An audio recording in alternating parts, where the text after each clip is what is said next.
This was to Joanne. And this was written the weekend of the 19th of February. I scurried off to a coffee shop to sit and write what little I know about the murder. I haven't gleaned much, and the investigations, mine and the various official ones, are continuing. The latest shocker, through rumor, leads me to believe that for all anyone knows, one of us is living with the murderer or murderers. The facts have been, shortly before Christmas, and just several weeks after her arrival in Seoul. Actually, a friendly blonde teacher was brutally stabbed to death sometime after 10 p.m. It was actually December 20th at 2 p.m. And her own roommate was in the States on vacation and decided not to return. That is actually not true. The roommate was still there teaching. Apparently some minor items were missing. A jacket, a camera, a tape deck, and her passport. Maybe her passport was missing. That's another mystery. I haven't figured that one out. The tape deck was later retrieved when a middle-aged Korean man purportedly pawned it. At any rate, it turned up in a hawk shop. The body was discovered in the following manner, according to the official story at the time. The teacher, who had last been seen leaving the school at about 10 p.m. the previous night, after her last class, failed to show up for school the next morning and failed to call. Phone call to apartment received no reply. The teacher responsible for no-shows, my roommate's ex-roommate, who has since moved back to the States.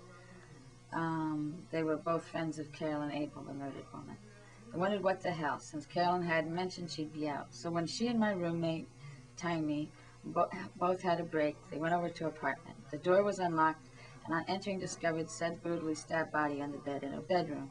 According to Korean police, according to school director who told me about when the night I arrived, she hadn't been sexually molested. That was all I learned on the first night, with the addition that the Korean police had conducted themselves quite nastily and ineffectively, and Jim Gillis, the director, a cool, calm, distinguished ex-Marine, was disgruntled because they seemed most intent on harassing the staff and determined to find the murderer among their number.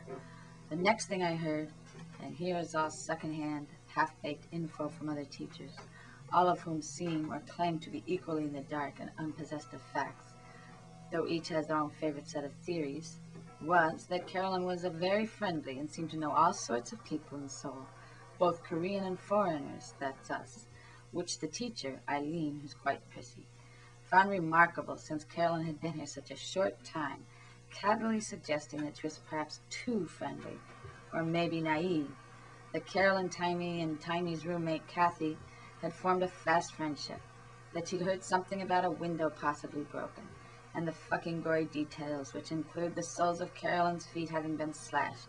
Perhaps she kicked out with her feet to protect herself?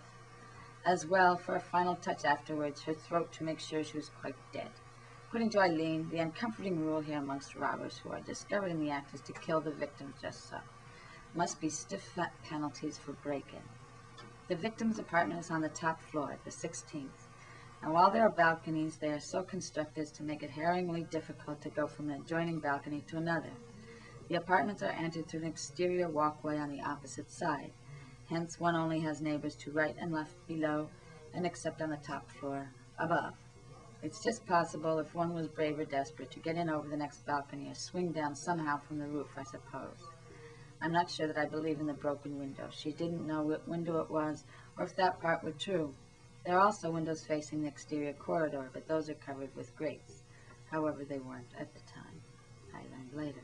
Eileen supposed that Carolyn had either entered the apartment with her attacker, voluntarily or no, had left the door unlocked, or had let the person in when they knocked, or had given someone a key. If she let the person in voluntarily, it seems unlikely to me that it was a robbery. Robbers don't knock, especially if they're going to be forced to murder their victim to avoid identification, particularly just to steal a few items. It seems the most valuable thing that was stolen was a passport.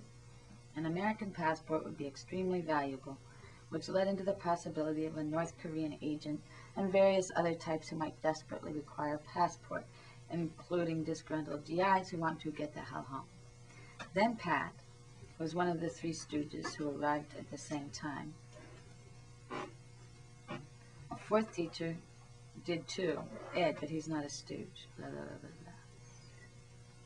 Anyhow, Pat, who had taught at the ELS school in Oklahoma before coming here, said she'd heard a rumor back home before coming that Carolyn had had a Japanese boyfriend she'd been trying to ditch, who'd followed her from Japan. Carolyn had just come from Japan, before that from Nepal. Eileen had never heard that as a theory herself. Needless to say, my own personal paranoia increased by 100% after hearing all this, and I haven't slept very soundly. Out of delicacy, I've never directed questions towards Tiny, my roommate, at whom I am looking sideways lately. Probably, but you don't know why yet. Probably silly anyway, but onward. The next thing I heard was from Tamara, who had also been friends with the other three. Over beer, she related that she'd had some news recently that surprised her as follows. It seems that she, Carolyn, and another woman had all been in Nepal at the same time. Tamara was in the Peace Corps, I believe. I'm not sure whether she knew Carolyn at the time or had met her briefly or what. At any rate, this other woman disappeared in Nepal and hadn't been found when Tamara left. Here in Seoul, she and Carolyn started hanging out, and she said that at one point Carolyn mentioned that the woman's body had been found and that she'd been stabbed to death. Tamara didn't think to ask who told her that, just assumed it was official, said what a bummer, and didn't think of it again until later, about 2 weeks ago, when in talking with the American CID, who told Tamara that she was quite mistaken. The woman's body never had been found. The question, where did Carolyn get her information? There's something in there about the State Department in the States warning Tamara's mother that Tamara could be next, and some nut that was going from country to country killing teachers that Tamara poo-pooed, and I'll have to re-ask about that as I don't have it straight. So anyway, that's the Nepal connection, to which Pat adds a theory that it had something to do with drug deals. I find it a little odd that Tamara appears so unconcerned, but almost everything's odd. Anyway, people react oddly to things, don't they? Pat, John, and I do nothing but make the blackest jokes about the whole thing. What else can we do? We laugh hysterically. Time out. I'm back at the apartment the roommate's out. The Korean police are strange or broke, speaking of the Nepal connection. They called up John one morning and informed him they'd be coming over right away. Though he'd never been to Nepal, they came here. He'd never been to Nepal. He came here at the same time as us and doesn't read Nepalese or whatever. They apparently showed him a copy of Carolyn's passport and asked if he could find a stamp or visa from Nepal or China in it, and if so, could he translate it for them. No one's been able to suggest any particular reason for this, as with much in Korea, except that they don't have any translators and can't afford them. So when they need translators, they order civilians to do it for them, an apparently common practice. By the way, the Korean police don't make appointments. They just show up and tell you to be there when they come. No citizens' rights here. Anyway, everyone agrees they're detestable. Of course, John was absolutely no help whatsoever and couldn't really figure out what they were after. John's closest connection to the murder is the fact that he lives in the apartment below the victims. His roommate, Roger, was home the night of the murder but heard nothing, and Roger's ex-roommate was in the States on vacation and chose not to return. Apparently none of the neighbors heard anything. Actually, I later learned that they did hear 10 screams. But I never hear my neighbors at all either, due to the soundproofish construction and the traffic noise outside. I only hear them when they open their outside doors or are in the corridor. Anyway, the cops being what they are and won't let you alone, it's not surprising that people would say they'd heard nothing. So much for Nepal. I'll add the last few bits of information or gossip, and then return to personalities. Scott, another teacher, told us over beers one night that Carolyn was a wild woman type who had once remarked that with her flaky lifestyle, it was a wonder she was still alive. That I add just for pathos. Last night we went out for beers with yet another teacher, Dennis, who said he hadn't slept well the night before because Scott had divulged some new info that he picked up from the CID, who'd spoken to him that day about the investigation. I hemmed politely and asked, what might that be, if you don't mind my asking?